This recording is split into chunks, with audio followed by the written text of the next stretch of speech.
부항 삶의 균형을 찾아서.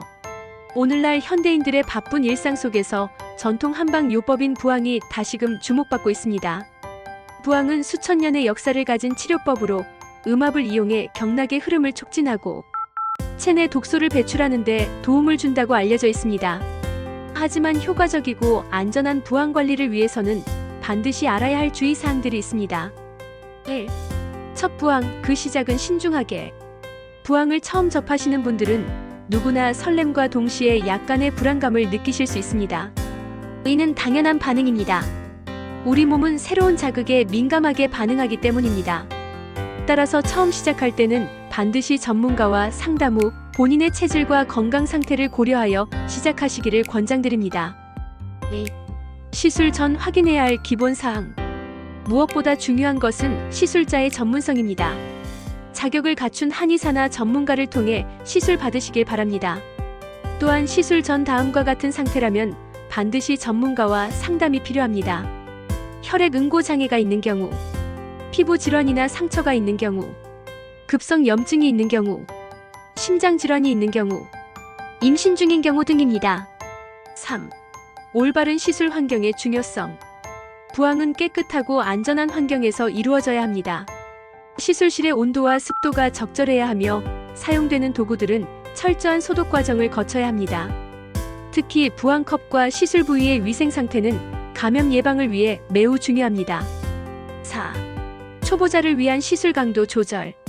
처음 부항을 받으시는 분들은 반드시 약한 강도에서 시작하셔야 합니다. 강한 음압은 피부 손상이나 불필요한 통증을 유발할 수 있습니다. 시술 시간 또한 5분에서 10분 정도로 짧게 시작하여 점진적으로 늘려가는 것이 좋습니다. 5. 시술 후 관리의 중요성. 부항 시술 후에는 충분한 휴식이 필요합니다. 시술 부위는 24시간 정도 물의 직접적인 접촉을 피하고 과도한 운동이나 사우나 등은 삼가는 것이 좋습니다. 또한 충분한 수분 섭취로 체내 노폐물 배출을 도와주시기 바랍니다. 6. 부작용에 대한 이해와 대처. 정상적인 부항 반응으로는 시술 부위에 가벼운 통증, 붉은 자국 등이 있을 수 있습니다. 이는 대개 2에서 4일 내에 자연스럽게 사라집니다. 하지만 다음과 같은 증상이 나타난다면 즉시 전문가와 상담하셔야 합니다. 심한 통증이 지속되는 경우, 피부 화상이나 수포가 생기는 경우, 심한 가려움증이 있는 경우, 발열이나 오한이 있는 경우 등입니다. 7. 장기적인 관리와 주의사항. 부항의 효과를 최대한 보기 위해서는 규칙적인 관리가 중요합니다. 하지만 너무 잦은 시술은 오히려 역효과를 불러올 수 있습니다. 보통 1-2주 간격으로 시술하는 것이 적당하며 본인의 건강 상태와 생활 패턴에 맞춰 조절하시기 바랍니다. 마치며 부항은 오랜 역사를 가진 전통 요법이지만 현대인의 건강 관리에도 매우 유용한 방법입니다. 다만 올바른 이해와 주의사항을 숙지하고 시작하는 것이 무엇보다 중요합니다.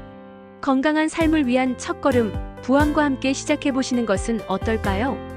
내용이 유익하셨다면 좋아요, 구독 부탁드립니다.